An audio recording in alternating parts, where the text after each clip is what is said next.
can remember when I was 21, which was 1977, being in this pub, and drank too much as usual and ended up in the toilet getting sick, and saying to myself, there has to be more to life than this, but I just didn't know what it was. Never really cared about anything. I used to listen to a lot of music. Some of the music, there was spiritual things on it that caused me to question what's it all about, what's life all about. I was 21 years of age and had nothing to show for it, not in a material sense even, but in any sense might as well never have existed. So I started searching. I started doing transcendental meditation and found that interesting. I read the Bhagavad Gita, which is a book that Hare Krishna's had as well, questioning that, and I was searching. That went on for a year or 2 years, and then a friend of mine who used to read the Bible, who wouldn't have been a believer, but he said to me one day that Jesus said, I am the way, the truth and the life, and no one comes to the Father except through me.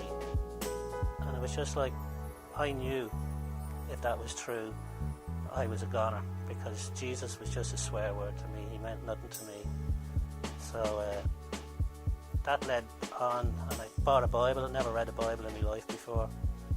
Bought a Bible, started reading it, and met up with my friend who wasn't a believer, but he read the Bible as well. And I was into reincarnation and everything. And I went into this Christian bookshop, and I was arguing with the guy in the shop, and basically he said to me, whatever happened to Krishna? He never rose from the dead.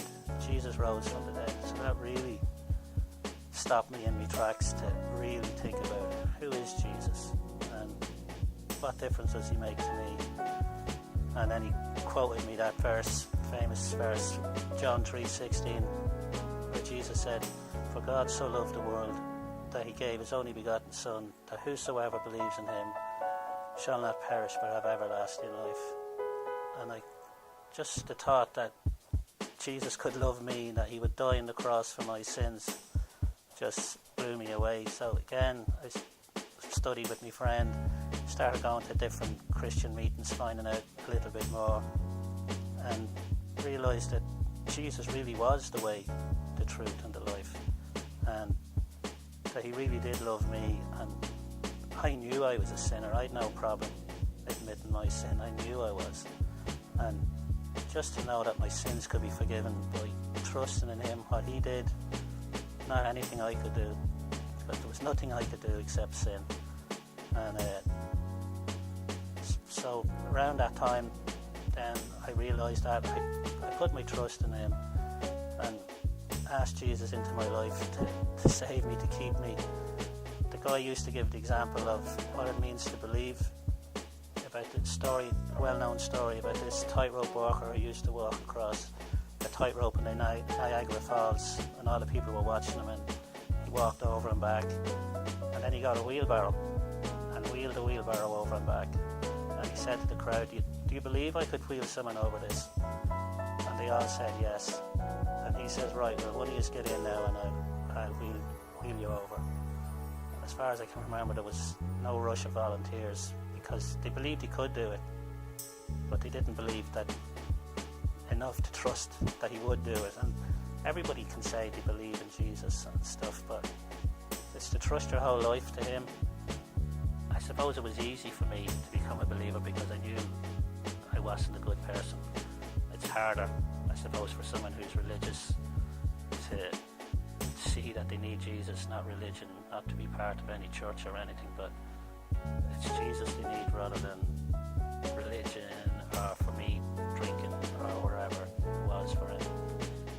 And anyway, ever since that day, life has moved on, and that's, for me, that's 39 years ago, and I still struggle with stuff today, can still struggle with sin, but the one thing that I do know is that Jesus is the answer for me. He's there with me, even going through the hard times, and even though if I was him, I would have given up on me. But that's what blows me away about him. He hasn't given up on me, even though I deserve to be given up on. And just knowing that he cares and he does answer prayer, maybe not the way I think they should be answered, but he answers them in ways that is amazing. It's still amazing today, even though it's, I said, 39 years ago since all this happened.